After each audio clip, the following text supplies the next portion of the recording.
伫咱大自然当中有真侪汤拖、真侪昆虫，就研究这汤拖的老师用台语上课来小解这汤拖，希望现代呢较少接触到大自然的囡仔，有机会好好来熟悉咱身躯边这生物。真好哦，真好，该插到底，就该插到底。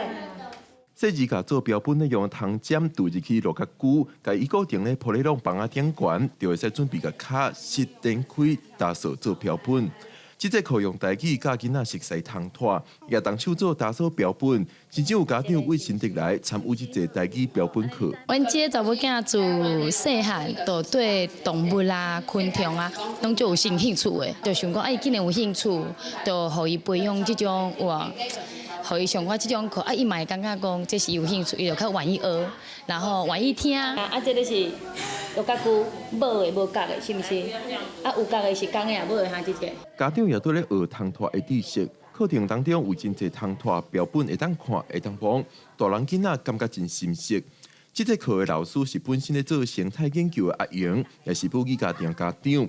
阿莹讲，即马真侪囡仔对大自然较青春，希望课程通互囡仔对大自然产生兴趣。就是为是来课程上，互因前班讲，咱的环境内底其实有足侪生物的，有的足大，有的足细。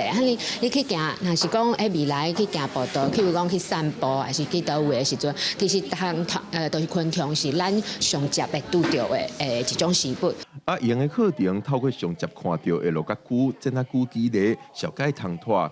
先透过室内的课程，互囡仔对汤拖有基本的知识，透野外拄到就袂紧张，袂惊吓，通好好认捌即寡真有意思的生物。记者郭文林玉凯新北报道。